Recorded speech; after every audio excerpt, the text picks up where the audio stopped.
Hey salut à tous, c'est Eder. Aujourd'hui on se retrouve pour une nouvelle review de Siege. Cette fois-ci je vous présente un pack exclusif issu d'un vote réalisé par Hasbro. Le vote portait sur 3 paires de personnages plus ou moins connus. Wheeljack contre Spinister, Trax contre Needlenose et Mirage contre Impactor. Et oui, je les ai mis dans le même sens avec les Decepticons en deuxième, on reparlera de ça après. Les gagnants du vote, et par chance ceux pour qui j'avais voté, sont Mirage et Impactor, qu'on trouve ici avec Aragon dans une boîte assez originale. On a en effet deux sortes de casiers, comme ce qu'on a sur des boîtes classiques, qui contiennent chacun un robot et un demi-weaponiseur. Je tiens à noter que les casiers sont étrangement difficiles à sortir pour une boîte si simple à l'intérieur. Niveau détail sur la boîte, nous avons les noms des personnages autour de leurs encarts transparents respectifs, et le dessin habituel se retrouve alors entre les personnages pour les présenter en action l'un contre l'autre. Et rien que dans cette boîte, je trouve le display déjà très joli. Ma boîte est un peu abîmée, mais ça ne me dérange pas plus que ça. En ce qui concerne la disponibilité, le pack est disponible sur Amazon pour un prix assez bon, puisque c'est la plateforme dont il est exclusif. On a cependant pu le trouver en micro-magazine à partir de fin 2019 pour un prix à peu près correct pour 3 Deluxe exclusifs. Honnêtement, ce genre de disponibilité me donne espoir pour d'autres packs apparaître en magasin en France à l'avenir. Pour l'arrière de la boîte, on a des rendus des 3 jouets, et je dois noter que Mirage est bien trop clair ici. Et justement, parlons des jouets dès maintenant. Avant de passer au contenu de la boîte, j'aimerais faire un tour sur les personnages. Aragon est un Power Dasher, un personnage parmi les plus oubliés de la G1. À vrai dire, je n'avais pas entendu parler des Power Dashers avant la sortie des 3 en version Siege. Ce sont leurs premières versions depuis leur jouet G1, qui avait la particularité d'être les premiers véhicules cybertroniens sortis dans Transformers, en plus de faire partie des jouets sortis en 1984, l'année de lancement de la franchise. La raison pour laquelle ils étaient oubliés est qu'ils étaient seulement disponibles par achat par envoi, contre des points Transformers et découpés derrière les boîtes de jouets plus classiques, et que donc personne ne pouvait trouver en magasin. Autre point amusant, ils ont attendu 2015 pour recevoir des noms officiels, qui étaient finalement les noms de leur version Diaclone sortie avant Transformers. La fiction officielle concernant les Power Dashers est incroyablement pauvre pour des personnages si anciens, donc niveau personnalité on n'a pas grand chose pour Aragon. Mirage est une voiture Autobot qui a la capacité de se rendre invisible, d'où l'appellation ici de Holo Mirage une fois en plastique transparent. Mirage est souvent présenté comme un traître Autobot ou au moins soupçonné tel quel, puisqu'il peut facilement aller chez le Decepticon sans se faire repérer par les autres Autobots. Et pour Impactor, c'est un des nombreux chefs Wreckers à s'être succédé dans les différentes continuités où ils apparaissent. Il n'a pas eu d'apparition animée avant la série Netflix War for Cybertron, et encore j'enregistre un review avant la sortie de la série, donc je ne sais même pas comment il sera dans celle-ci. Mais Impactor est typiquement le personnage exclusif aux comics, il n'apparaît presque que dans les comics Marvel, UK et IDW, mais à chaque fois avec beaucoup de développement. Pour IDW, c'est un ami de Megatron avant la guerre qui devient bien plus tard le chef des Wreckers, violent et puissant. Je vous conseille de lire les comics pour en savoir plus, la continuité IDW fourmille de bonnes histoires. Et du coup, concernant les jouets, nous avons Aragon en tant que repaint de Cog déjà présenté sur ma chaîne, Mirage en repaint de lui-même, lui aussi déjà sur ma chaîne, et Impactor en tant que repaint lui aussi de lui-même, mais je n'ai pas sa version originale et je ne la veux pas vraiment. On va commencer avec Aragon, son mode alternatif officiel est juste Cog en rouge, noir et argenté, ce qui est dommage sachant que c'est un weaponiseur et qu'ils auraient pu avoir un mode alternatif officiel plus ressemblant à son mode voiture G1. Concernant les détails, le rouge est surtout présent à l'avant. Les jantes en jaune donnent des détails supplémentaires que j'aime beaucoup, mais surtout, l'ajout d'argenté dans ces détails sous les bras donne un semblant de vitre que j'apprécie particulièrement. Notez aussi autour les différentes teintes de rouge avec un bordeaux peint qui met en valeur certains détails. On voit l'arrière de la tête si on regarde le véhicule de face, mais l'argenté donne une illusion de bloc moteur là aussi très sympa. Et pour l'arrière, on a juste les jambes avec des chenilles sur les côtés. Malgré l'argenté un peu mal appliqué à l'arrière, j'aime l'aspect des réacteurs avec le bleu clair et le noir brillant. Voici Aragon à côté de Cog et je dois dire que les couleurs d'Aragon me plaisent beaucoup plus. Mais on peut donner à Aragon un mode alternatif plus G1, il y a plusieurs fan modes possibles, et c'est donc un peu comme vous voulez, mais au moins comme ça il ressemble plus à son propre personnage. Je doute que les jambes soient très aérodynamiques une fois comme ça, mais ça a son charme, c'est un véhicule cybertronien à n'en pas douter. Concernant Mirage, c'est le même que celui que je vous ai présenté récemment sur ma chaîne, mais cette fois-ci en 2 teintes de bleu. Il est principalement de ce bleu translucide du plus bel effet, assez profond, tout en étant très translucide. Les pièces ne pouvant pas être faites en plastique transparent pour des raisons de solidité et de composition sans doute, ont été faites en bleu clair opaque, et je trouve cela aussi très joli. Concernant les applications de peinture, les deux sols de la figurine ne sont pas visibles ici. Par contre, les décalcomanies sont présentes un peu partout, en bleu translucide un peu plus foncé que le plastique. De quoi rester très discret mais offrir quelques détails cachés très agréables. Du nez de la voiture jusqu'au cockpit, on a ces détails hexagonaux qui cachent un logo Autobot et un numéro, le 26, qui rappelle évidemment son homologue G1, qui n'avait pas de version transparente, vous le savez peut-être mais je préfère le rappeler. Sur ce faux torse, on verra également le 26, ainsi qu'un petit EMP qui signifie sans doute quelque chose que je remets pas encore. Et c'est sur l'aileron qu'on a les détails que je préfère. Côté droit, nous avons des écritures que je serais curieux de décoder, TF Wiki ne me dit rien sur leur signification. Mais côté gauche, nous avons une très bonne référence à visage, noté guillemets que j'ai voulu prononcer et qui sont inclus dans le nom, le bar que Mirage ouvre dans le Lost Light, dans la série de comics Lost Light. Bon, en vrai c'est dans More Than Meets the Eye, mais c'est pas grave. Ce n'est pas la seule référence à IDW de ce set, mais ça reste la plus discrète et c'est à côté de laquelle on peut passer le plus facilement. Donc voilà, c'est toujours pas le meilleur mode alternatif, ni le plus pratique, j'imagine que ça va être dangereux de conduire en tant que voiture invisible, mais il reste sympa. Les accessoires sont les mêmes que dans la version normale, mais en transparent. J'éviterai cependant d'essayer le positionnement du missile que j'ai proposé dans ma review de Mirage, j'ai un peu peur de casser quelque chose. On peut enfin passer à Impactor, le seul mode dont je n'ai pas d'autre version. On a donc ici un tank à la base jaune et à la tourelle violette qui ne ressemble pas à son mode alternatif le plus récent, je ne prends pas en compte la version de la série Siege, qui est basée sur le jouet et qui forcément y ressemble, même si je ne me souviens pas que l'on y voit en mode alt, et dont les couleurs sont inversées par rapport à sa version G1. Mais honnêtement ça ne me dérange pas vu le caractère anecdotique de ce mode en fiction et le mode robot réussi de la figurine. On retrouve à l'avant de la peinture argentée pour les griffes et quelques effets de salissure propres au Siege.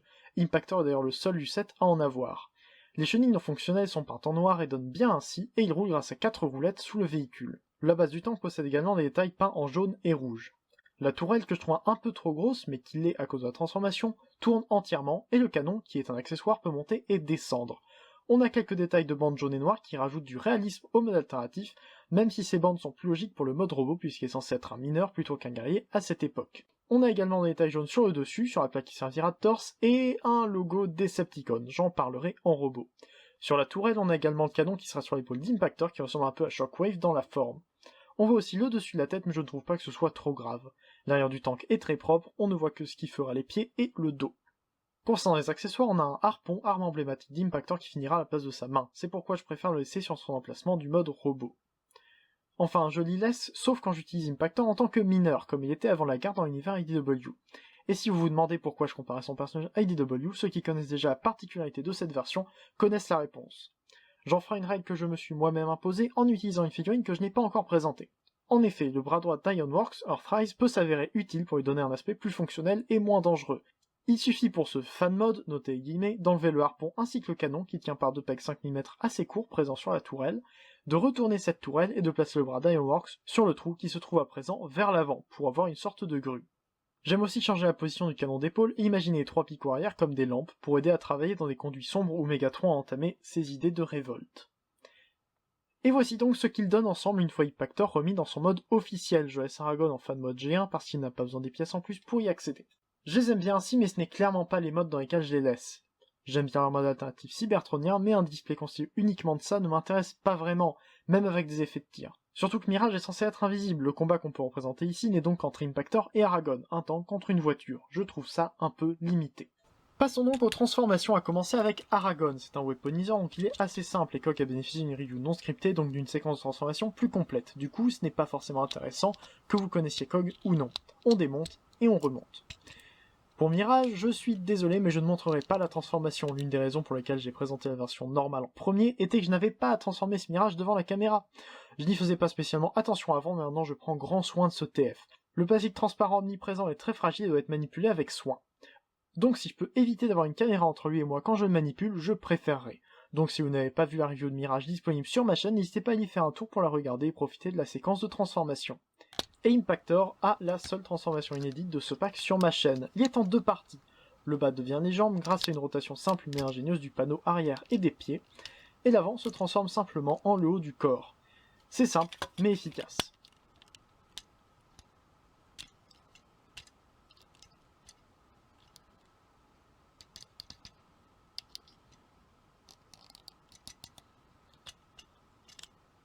Je recommande d'utiliser l'un des 2 accessoires pour pousser le panneau de la tête.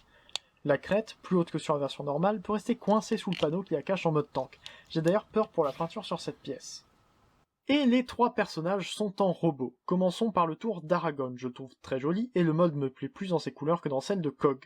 Je ne peux pas dire qu'on reconnaisse vraiment le mode robot du personnage, étant donné qu'il n'est quasiment pas apparu en fiction, et peut-être même pas en dessin officiel. Du moins, TF Wiki ne donne pas d'illustration d'Aragon dans un comics pour sa page. Mais nous avons donc une nouvelle tête pour lui. Je l'aime beaucoup avec son style qui tire sur le gobot. C'est assez unique parmi les Transformers, sans pouvoir l'expliquer à cause de la grande diversité de visages qu'on a dans les personnages G1, je trouve qu'Aragon a une tête particulière. Tous les détails du mode alternatif officiel sont visibles dans un arrangement différent, et il donne bien. Au moins, il est rouge partout, sauf sur ses jambes qui sont noires et argentées. Les couleurs sont donc respectées par rapport au jouet G1. Ces articulations sont les mêmes que KOG, il ne lui manque donc que des rotations au poignet pour avoir le plus qu'on puisse espérer d'un Siege.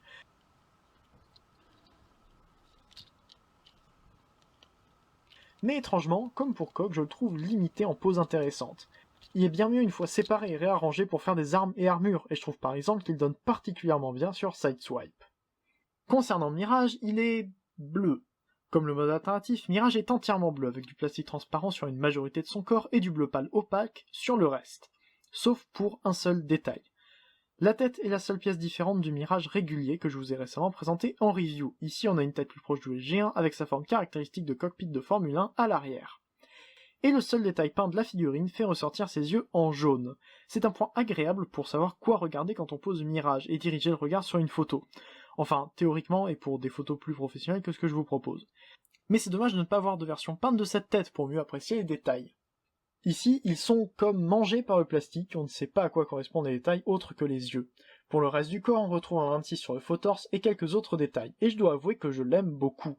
Mais il est identique à l'autre Mirage en tout point, à ceci près qu'il est nettement plus fragile à cause de son plastique. C'est donc un bon Mirage. Mais qu'en est-il de son utilité ? En effet, Mirage est censé être complètement invisible et pas bleu transparent. Alors avoir un Mirage ainsi n'intéresse pas grand monde. Eh bien je dirais que c'est pratique d'un point de vue de spectateur dans une scène. Le Mirage translucide implique que les personnages ne le voient pas, mais que nous, en tant que personnes extérieures, nous le voyons. Je trouve cet argument pratique pour permettre notamment de prendre Mirage comme appui dans des scènes où il est censé être invisible. Maintenant que j'ai parlé des deux autres, passons à la figurine la plus intéressante du pack, Impactor. Il a ici un mode robot assez proche de son apparence G1 dans les comics Marvel, avec ce torse plat et carré, et son canon indémodable sur l'épaule. Le grand point positif de cette version à mon goût, c'est sa tête. Elle reprend la tête IDW avec cette crête assez impressionnante, et est vraiment réussie. Je n'aime pas la tête de la version normale à vrai dire, et ça me faisait douter de mon achat de ce mold, mais heureusement j'ai pu me procurer cette version.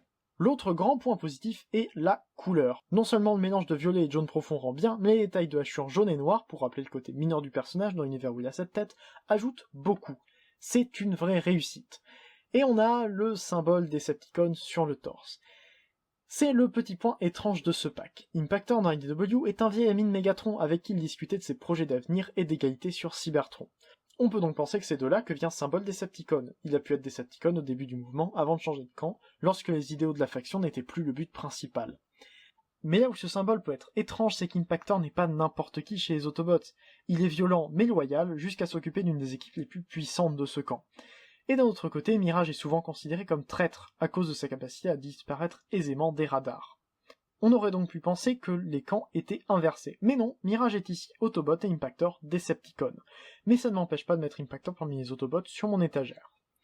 Pour le reste des détails, il n'y a pas grand chose qui change du mode alternatif. La transformation est très propre avec un dos sans keyboard, et les jambes utilisent des chenilles assez proprement. Le gros défaut est justement au niveau des jambes, avec ces trous énormes à l'intérieur. C'est un peu gênant. Mais pour ceux qui n'aiment pas, il existe des ensembles de pièces pour remplir le tout. Les articulations d'Impactor sont au même niveau que les deux autres, voire un peu au-dessus, surtout au niveau de la tête. J'aurais aimé une articulation au poignet, mais on ne peut pas tout avoir. Les chevilles sont étranges à cause de la transformation. Contrairement à tous les autres aussi, j'ai une articulation vers l'extérieur du tibia et non pas à l'intérieur, ce qui fait rentrer le tibia dans le pied plutôt que de l'en écarter. On peut lui donner son harpon dans la main, mais il faut plutôt lui rentrer la main et mettre le harpon dans le poignet pour être plus G1 et plus IDW. Et là, Impactor est complet.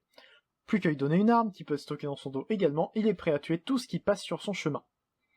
On peut également l'armer comme dans la boîte d'Aragon, qu'il aura sans doute forcé à se combiner puisqu'ils ne font pas partie du même camp. Et je trouve que c'est pas mal. Par contre, j'évite de combiner Mirage avec Aragon, encore une fois à cause du plastique transparent. Le set n'est pas cher en ce moment, mais j'ai pas envie de devoir en racheter un. Et c'est peut-être un problème du set. On a dans la boîte 3 robots, dont un qui peut devenir des accessoires pour armer les deux autres et créer de petits combats. Mais à cause du plastique transparent de Mirage, on ne peut utiliser chez lui que le port qu'il a dans le dos, moulé dans du plastique opaque. L'intérêt de les mettre ensemble se retrouve par là un peu limité. Ensuite, pourquoi Mirage contre Impactor ? Je suis en pleine lecture de l'univers IDW depuis environ 2 mois, et je n'ai pas entendu parler de quelconque tension ou histoire entre les deux personnages dans IDW comme dans Marvel. Non pas que je veux une histoire derrière mes jouets, je peux me débrouiller pour la créer moi-même. Mais beaucoup attendent une histoire. Enfin, le résultat du vote qu'a donné SPAC montre que même sans trop de contexte, les fans voulaient un bon Impactor. Et on l'a eu, dans un bon pack. Pour finir sur cette présentation, je ne peux que vous conseiller de l'acheter. Je finis d'écrire la review avec le pack à moins de 40€ sur Amazon France. Une affaire pour 3 Deluxe dont le prix séparé serait de plus de 60€, et je ne suis évidemment pas payé pour dire ça.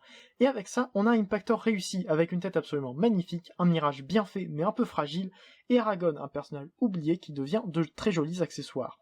C'est un bon pack pour ceux qui apprécient ces personnages, mais il faut être intéressé par le Wreckers IDW, un Mirage translucide et les Power Dashers pour que ça soit intéressant. Du coup, le pack se tire un peu dans le pied en proposant des figurines qui ne plairont pas toutes les 3 à tout le monde. Au moins, c'est Aragon exclusif du pack, et vu le peu d'engouement qu'il y a eu pour les Power Dashers, peu de collectionneurs seront gênés par le fait de ne pas l'avoir s'ils ne le prennent pas.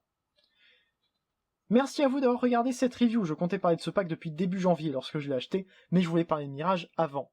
Puisque je ne l'avais pas encore et que j'ai eu des Earthrise après, j'ai repoussé. Je pense avoir bien fait d'en faire une review écrite, parler de 3 Deluxe dans une seule vidéo en roue libre aurait duré bien trop longtemps. Comme toujours, n'hésitez pas à me donner votre avis, que ce soit sur le sujet de la review ou sur la review elle-même. Je crois que ce genre de review plaît bien, j'espère pouvoir vous en proposer d'autres. Dites-moi également si je devrais reprendre des transformations normales en montrant toutes les étapes dans les futures reviews scriptées. On me l'a conseillé une fois, mais j'ai eu aussi d'autres retours inverses. Allez faire un tour sur les chaînes visées sur transformation juste après ou juste en dessous en description. N'hésitez pas à faire un tour également sur le forum transformafin.com pour toutes les nouveautés transformations officielles ou non, ainsi que mes sujets de collection et review. Abonnez-vous à ma chaîne si la review vous a plu. Je remercie d'ailleurs ceux qui l'ont déjà fait puisqu'on a dépassé récemment les 600 abonnés sur ma chaîne. J'ai quelque chose de prévu pour fêter ça d'ici quelques mois normalement. On se retrouve donc bientôt pour une prochaine vidéo. Stay there, fan toujours, allez salut.